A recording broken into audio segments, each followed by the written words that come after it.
ஏன் சார் 10 லட்சம் பேர் எழுதுற எக்ஸாம்ல வந்து 1000 பேர் இருக்கிற வேக்கண்ட் வந்து 10 லட்சம் பேர் எழுதுறாங்க, எல்லாருக்கும் கிடைக்குமான்னு நீங்க கேட்கலாம். ஆனா அது கிடைக்கிறதுக்கு வந்து ஒரே வழிதான். 10 லட்சம் பேர் வந்து சும்மா அப்ளை பண்ணுவாங்க, டிகிரி முடிச்சுட்டு அந்த வைப்ல போறவங்க, டிகிரி முடிச்சுட்டு ஏதாவது உங்க பசங்க வீட்டுல சொல்லும்போது நாங்க சிவில் சர்வீஸ் எக்ஸாம் எழுத போறோம்ங்கிற மாதிரி சொல்லிட்டு வருவாங்க. ஆனா அந்த 1000 வேகன்சி யாருக்கு கிடைக்கும்னா, சஸ்டைனா படிக்கிறவங்களுக்கு, ஒரு நல்ல பிளான்டு ட்ரெயின் எடுத்து சஸ்டைனபிலிட்டியா இருக்கிறவங்க மட்டும்தான் உள்ள போகலாம். வேற யாரும் உள்ள போக முடியாது. சும்மா போற யாருமே உள்ள போக முடியாது. ஏன்னா அந்த போர்டு வந்து அவங்க எப்படி அவங்களுடைய ஆஸ்பிரண்டா உள்ள எடுத்துக்கிறாங்க பாத்தீங்கன்னா, அவங்க வந்து ஒரு சிலபஸ் மேக் பண்ணி வைக்கிறாங்க. அந்த சிலபஸுக்கு நம்ம வந்து ப்ரிப்பேர் ஆகிடணும். அந்த சிலபஸுக்கு மினிமமா ஒரு 1 இயர் படிக்கிற மாதிரி இருக்கும். இதுல வந்து லாங்குவேஜ் எனக்கு தெரியல, இங்கிலீஷ்ல இருக்கு, ஹிந்தில இருக்கு, இந்த மாதிரி ப்ராப்ளம்லாம் ஒண்ணும் இல்லை.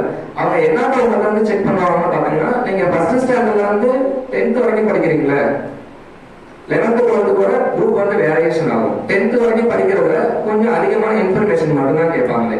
உங்க ஸ்கூல் புக்ஸை நீங்க மறுபடியும் திருப்பி படிச்சாலே போதும். Civil service exam, also TNPSC exam, SSC, RRB எல்லா எக்ஸாமும் எடுத்துக்கலாம். ஆனா நிறைய பேர் போட்டி அதிகமா இருக்கும். நீங்க போட்டியை பார்த்துதான் நீங்க பயப்படக்கூடாது. நிறைய பேர் இங்க வந்து என்ன பண்ணுவாங்கன்னா, இவ்வளவு பேர் அட்டன் பண்ற எக்ஸாம் நான் எப்படி பாஸ் பண்ணுவேன், இவ்வளவு பேர் இருக்கும்போது நான் கிளியர் ஆகி வேலைக்கு போவேன்.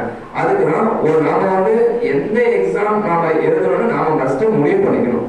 ஃபர்ஸ்ட் வந்து பாத்தீங்கன்னா அப்துல் கலாம் சொல்ற மாதிரி நாங்க வந்து வாய்ப்பை உருவாக்கி தான் போகணும். உருவாக்கணும். அந்த உருவாக்குறதுக்கான வேலைலாம் உங்களுக்கு வேணாம். நீங்க அது அவ்வளவு பெரிய கஷ்டமான வேலையெல்லாம் எது பண்ணலாம்.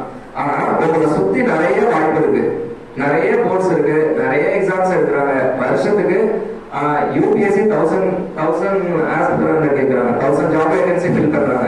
ரயில்வேஸ்ல எவ்வளவு வேகன்சி ஃபில் பண்றாங்க பெர் இயருக்கு? யாருக்காவது ஐடியா இருக்கா? 40,000 வேகன்சி வந்து ஃபில் பண்றாங்க.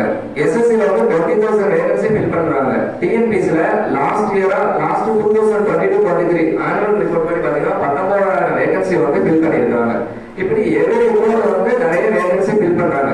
நாம ஒரு கவர்மெண்ட் ஜாபுக்கு போகணும்னு நினைச்சீங்கன்னா ஃபர்ஸ்ட் ஆஃப் ஆல் என்ன பண்ணா, நமக்கு என்ன திறமை இருக்குங்கிறத பார்க்கணும். நமக்கு என்ன நல்லா வரும். சில பேருக்கு வந்து மேத்ஸ் ஆப்டிடியூட் வராம இருக்கலாம், சில பேருக்கு ஜெனரல் நாலேஜ் வராம இருக்கலாம், சில பேருக்கு வந்து ஜெனரல் சயின்ஸ் வராம இருக்கலாம். அப்ப அங்க இருக்கிற அந்த போர்டோட சிலபஸ் நீங்க எடுத்து பார்த்துட்டு எந்த போர்டு வந்து ஆப்டா உங்களுக்கான சிலபஸ் இருக்கோ அதை ஃபர்ஸ்ட் அதெல்லாம் பிக்ஸ் பண்ணிக்கணுமே.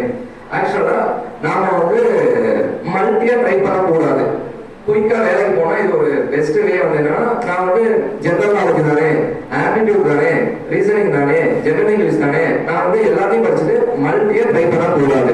அதாவது ஒரு 10 மார்க்